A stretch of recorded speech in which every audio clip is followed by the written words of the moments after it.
Hello team, and welcome to another ATP Geopolitics video with myself, Jonathan MS Pearce. It's the Ukraine War Frontline update for the 27th of December 2023. It's going to be a fairly short video here. I always say that and fail dismally in trying to do so, but I haven't been doing a huge amount of research and looking at an awful lot of sources with regard to what is taking place on the front line. Please check out the key to the video.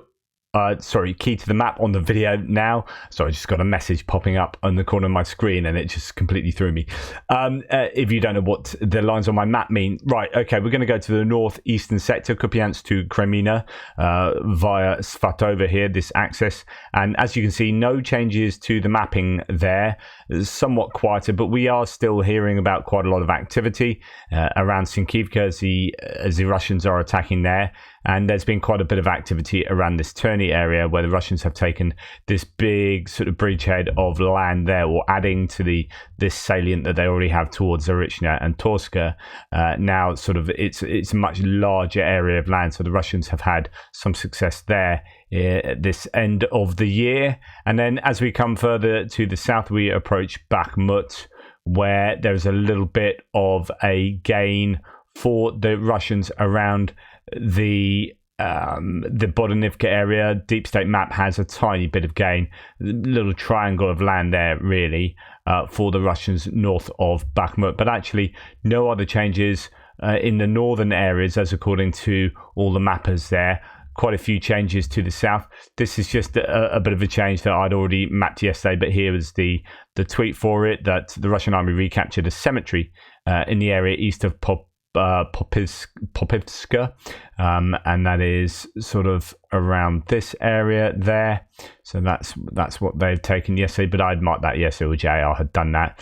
And then as we come further to the south, we can see that it's an interesting array of pins here, because as according to Syriac maps, no change from many of the other mappers, Syriac maps has the Ukrainians gaining some of Andriivka back, or it could be just a walking back of the mapping, because Andriivka never had the Russians in control of Andriivka here. Syriac maps made that claim some time ago, but that's been a significant difference between these two mappers. So it could be that the Russians are actually making some gains to the east of the railway line, and that means that they don't have a control of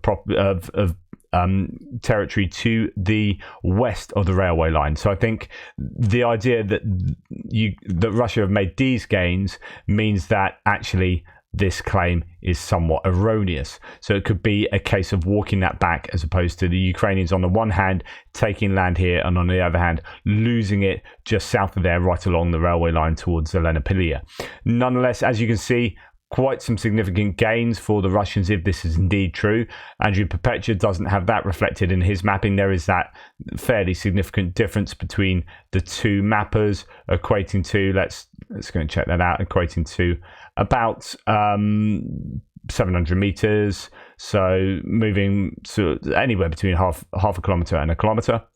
So that is the difference between those two mappers. But yes, quite a bit of change in that southern area. Although we had been hearing that the Ukrainians have been having some success around here, well, actually around these lake areas that Andriivka indicated there were some gains the other day. But further to the south, it could be that the Russians are having more success there.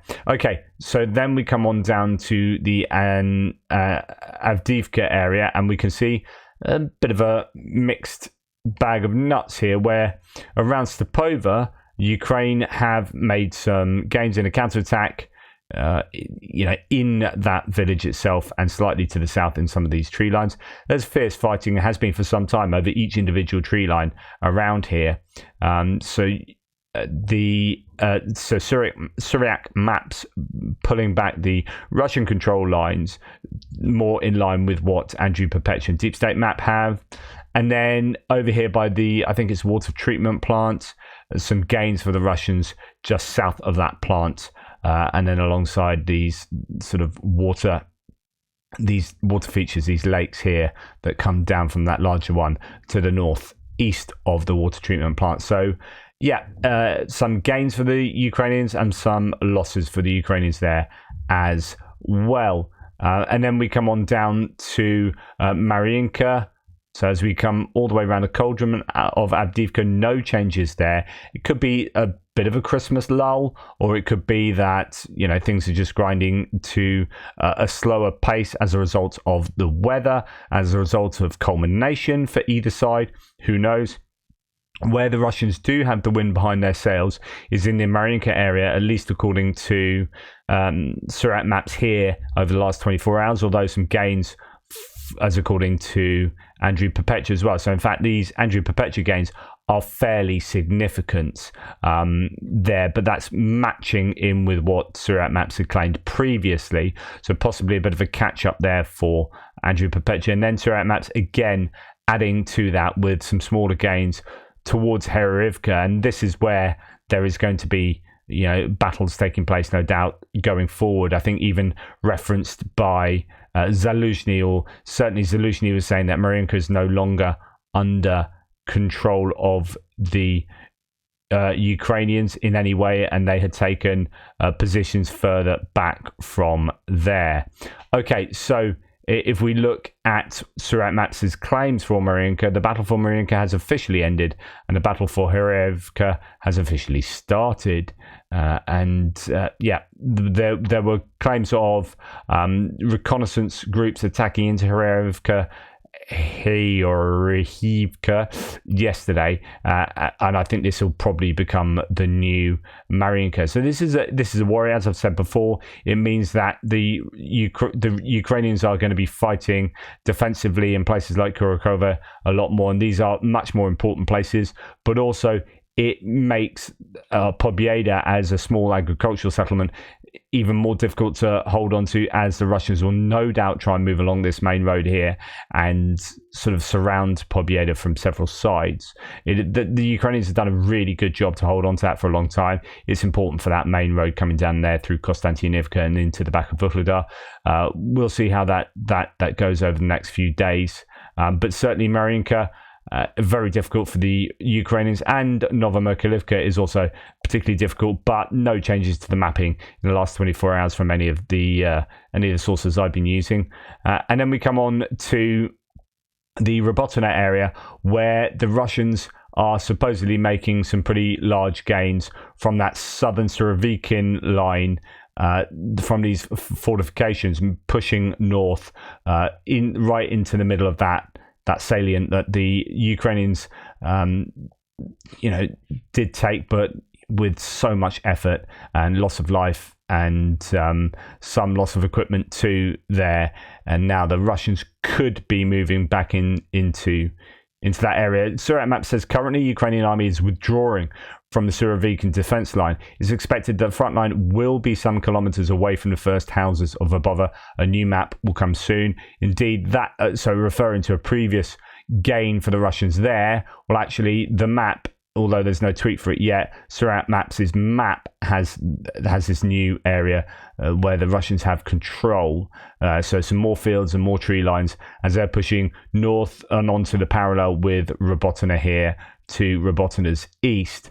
But no confirmation of that, either the initial gain or the second gain by Andriivka. Or indeed deep set map in that area. So take it with a pinch of salt. But as I've said recently, Surat Maps has been fairly accurate with the Russian gains in the last couple of weeks. And then no change to the Dnipro River or the Krinky area.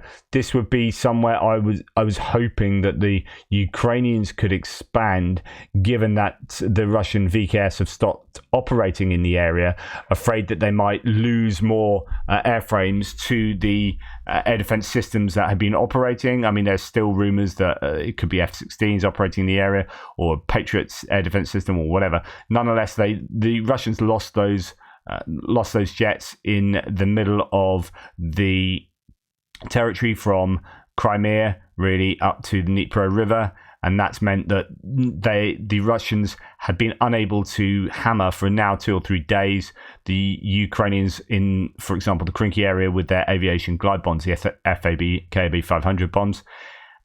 And there was a rumor, or I should say, but there was a rumor that they were hammering the front lines with drones, Shahed drones and whatnot. So it'd be interesting if they realized that they couldn't hit here with glide bombs, but could use the Shahed drones to do pretty much the same thing and not lose pilots in doing so.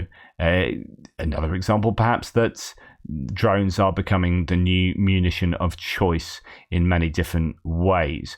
Okay, so that's that for the front line. A couple of gains for the Ukrainians, but mainly more Russian gains, and something I'm sure we'll see more of as the winter months go on, moving towards the summer. And we'll see what the Ukrainians have to say about that and how they will defend these areas, whether they will think about conserving human life more than conserving control of territory. Anyway, thank you very much for watching another Frontline update. Please like, subscribe and share. Sorry this one is not as granular as normal, although some of you are probably thinking, yeah, that's fine by me. Anyway, take care everybody and speak soon.